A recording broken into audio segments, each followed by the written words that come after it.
Hey, y'all, it's your girl Liz, and it is Soul Sessions with Liz. Um, this week, we're going to touch on the topic of in between spaces. In between spaces, this tends to happen when we have outgrown old stagnant ways, environments, and people. We've healed and we still get triggered when we leave the old version of ourselves and step into the new version of ourselves. It can kind of feel lonely at times because people don't accept who you are becoming because they see boundaries are being set up and nobody likes you to put up your boundaries. Okay. And they can no longer do the things that they used to do and get away with it. During this time, you may also feel as if you've been disconnected. Certain people and spaces no longer interest you. And this all comes with the spiritual evolution in this human experience. Okay. Personally, I've seen all of this. And for a while, I really thought something just was truly wrong with me. Okay. But honestly, being in that space is what kind of kick-started my spiritual journey. Um, it's just like I needed to know the why behind it all. Like, why was I feeling this way? Why could I never feel that I was serving my purpose and stepping into who I needed to be? Okay. So I'm gonna tell y'all a little background story so that we can get into this a little bit more. Back around 2018, 2019, I felt like the urge just to get away. I grew up in a very, very, very, very small town. And I always remember that when I was a child, I always said that I'm moving to Houston. Don't ask me why I was moving to Houston, but I said I was moving to Houston. Mind you, we didn't go to Houston very much because my mama did not like to drive on the freeway. So I have no clue why Houston was one of those things that was always on my mind. But I feel it served its purpose for me to be here. Okay. Um, but around that time, I now know that that was the midst of my Saturn return. Okay.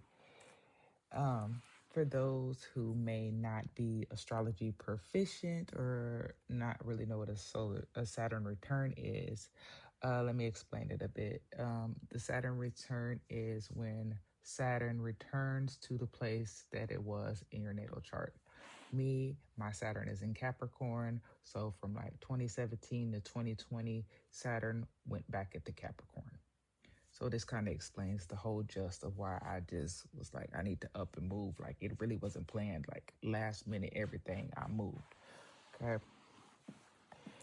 So this usually happens every 27 to 30 years. So when you're about 27, 30, you have your first one, and then you have another one within your 50s, and then you have another, so forth and so forth, right? Every 27 to 30 years, you're going to have a Saturn return.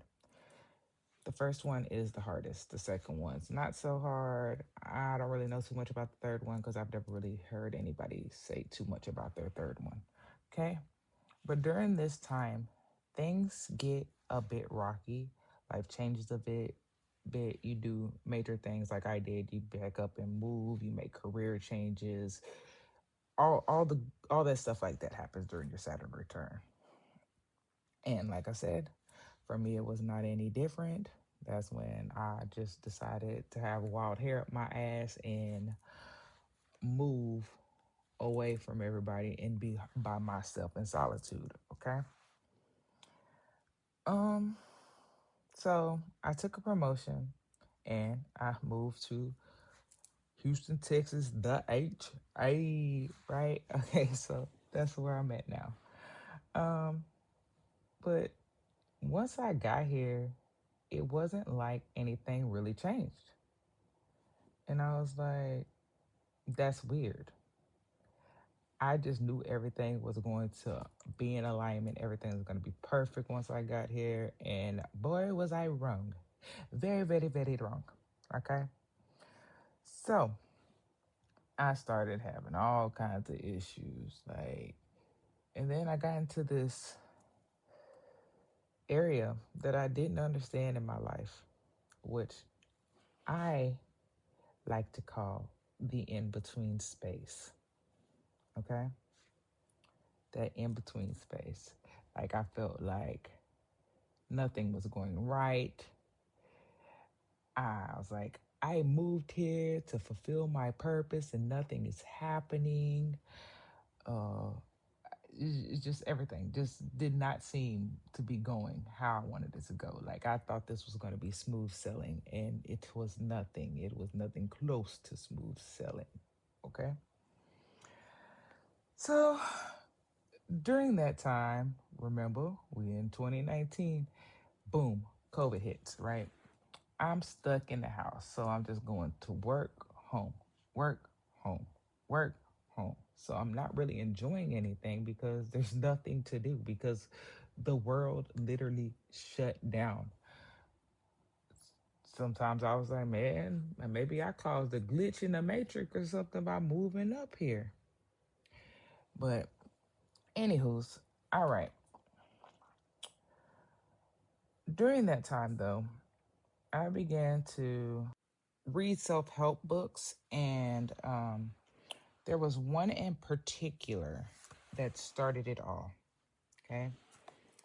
I'm going to link this book in the show notes, but I'm going to go ahead and tell you what it's called right now. It was called Self Care for Black Women, and it was by, excuse me if I butcher her name, Oludara Adeeyo. And like I said, I will link this in the notes. Um, but in that book, she kind of had it sectioned off by mind, body, and soul. Okay. Under each section, there were small exercises to practice to kind of get you through. So that's kind of like how I got through COVID by doing some of the things that were listed under those sections. But when I got to the soul part, that is when everything changed. Okay. That's when I realized that it was like I was disconnected. Like the body wasn't connected to the soul. Like I was going through the motions, but I wasn't fully embracing the motions. Like I wasn't doing anything with any sort of intention. I was just doing it to do it. And it was like there was no Bluetooth connection. Like the Bluetooth just went shoo. Like we weren't connected. Okay. And that's when I realized that's what was causing that in between feeling that I've been speaking of. Okay. Um, so it was at that time that I knew I needed to change. It was like, but I didn't know how to change because I wasn't listening to the soul. I was just doing whatever the mind and the body wanted, but I was leaving out one of the crucial elements of the trifecta of the human, right? Um, so I began to deep dive into spirituality more. Okay. I started looking back at astrology, learning things about my birth chart, learning about like different positions because I honestly kind of only really knew like the sun, moon, and rising was a thing. I never really looked at the other planets and how they affected anything, the North Node and the South Node. Those are something that I never really knew about either, but I just kind of started exploring those places more. Your 12th house is a real good one to kind of look into that has to do with what we're talking about currently.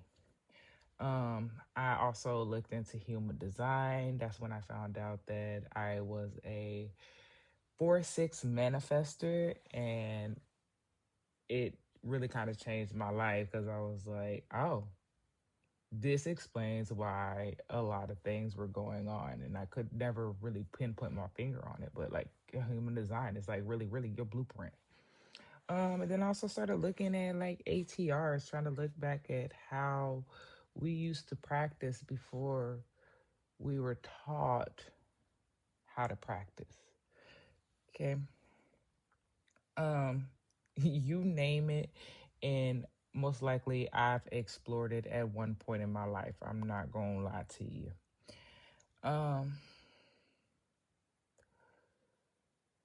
there's when I noticed a lot of it is focused on getting through this in between space. A lot of it is.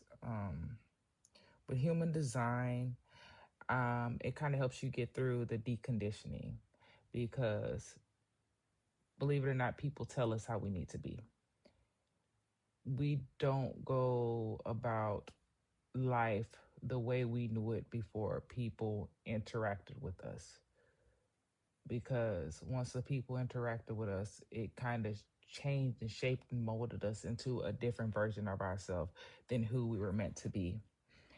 Astrology shows you how those energies and where the planets are, how they're currently affecting your journey in life. Because, like I said earlier, with the whole Saturn return thing, when Saturn gets back to its original position in your natal chart, it means business.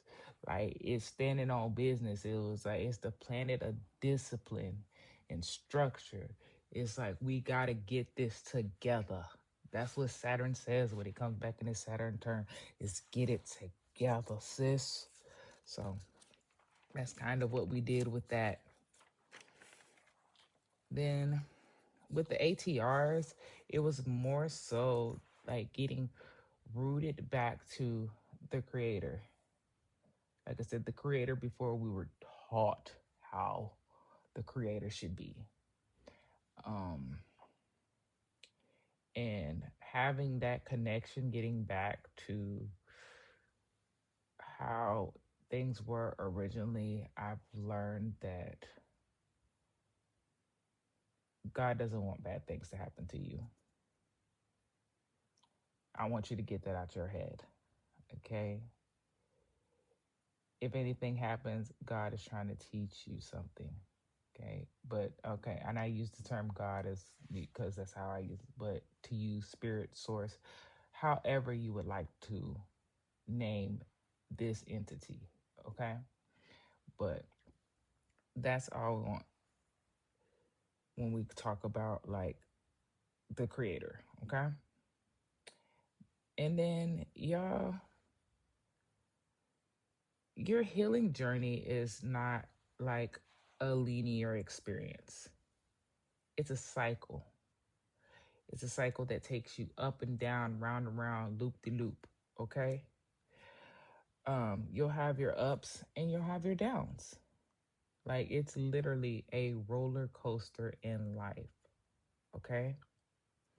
And I don't want you to get discouraged if you feel yourself slipping back because it happens to the best of us. There's still times that I get triggered beyond what my mind can imagine. Okay. Like I'll be perfectly fine one day and then the next day I am a total bitch. Not gonna lie to you because like I said, it's an up and down cycle. But during those times, that's when I take a step back and observe. And that's something that we all should be doing. When you feel yourself being triggered, take yourself back and observe and see what is triggering you. So, next time that that trigger happens, you know how to work through that, to navigate through that. Okay? Like I said, ups and down, round and round. That's how the healing journey is going to be. Okay? So, here are some things that I want us to kind of work on, especially when we're in those spaces of in between. Okay? Take some time to build a practice that works best for you. A lot of people are going to be like, oh, I meditate for this many hours a day and da da da da da. That's not for everybody. Me personally, I'm not too much of a meditation person. I can do guided meditations every so often, but not all the time. Um, a lot of times I like to just meditate while I'm listening to music, like driving down the road. I mean, I pay attention to where I'm going, but you have to find what works for you. Okay. Sometimes that means just going outside, being under a tree, putting your feet in the grass, have the sun shine on your skin, going to the water, whether it be sitting by the bayou, sitting by a river, sitting by a pond, sitting by the ocean. Some people find comfort in the water. I find comfort in the water. Even though I don't swim, I still find comfort in the water because my rising sign is in Cancer and it is ruled by the moon, which is the water sign. I often do shower meditations. I sit in the shower and I let the water run on me and I just meditate that way. Okay. But sometimes you just got to sit and listen. Like, just sit and listen. Everything will come through when you just take the time to listen for it. Okay. When we get up in the morning, let's not try to just jump straight on our phone. And I'm talking to myself when I say that as well, because I kind of still have a very bad habit of doing that. Also, before you go to bed, try not to be consumed by everything that you see on social media. Let your mind rest. Let your mind wake up. So that way that it can function and it'll tell you everything that you need to know, because that Bluetooth connection is from you to the soul now. Okay. Um, so I say all this to say because I feel we all have the power to transform and break through these spaces. Okay. Don't let anybody tell you how to do it. I'm a firm believer in therapy. Yes, I go to therapy, but don't let them tell you, oh no, you shouldn't go about it that way. Find you a therapist that's open to how you like to practice your life. But I mean, let them be able to tell you when you're doing something crazy. Like, don't just go about doing something crazy, but do what works best for you, because it's already in you. You know how to get through that in between space. You just have to find it. Okay. And if nobody's told you, I believe in you and I know that you can. All right. Well, that's all I have for you this week. Come back next week and we'll talk a bit about the spring equinox happening on the 20th. Woo-hoo, and how to take advantage of that, because we have started the spiritual new year, astrological new year. Yes, we had a new year back in January for the Gregorian calendar, but this astrology new year is the one that I really know that we can actually sit there and we can take action with. And we're going to take action with that, okay? Um, Also, I want to note that these episodes, they're not going to be long and drawn out. I just kind of want to get to the point. I don't want y'all to sit here and have to listen to me ramble on and on and on and add fillers. Okay, we're going to get straight to the point. But I want to thank you for listening. And as always, I love you and I'll talk to you later. Bye.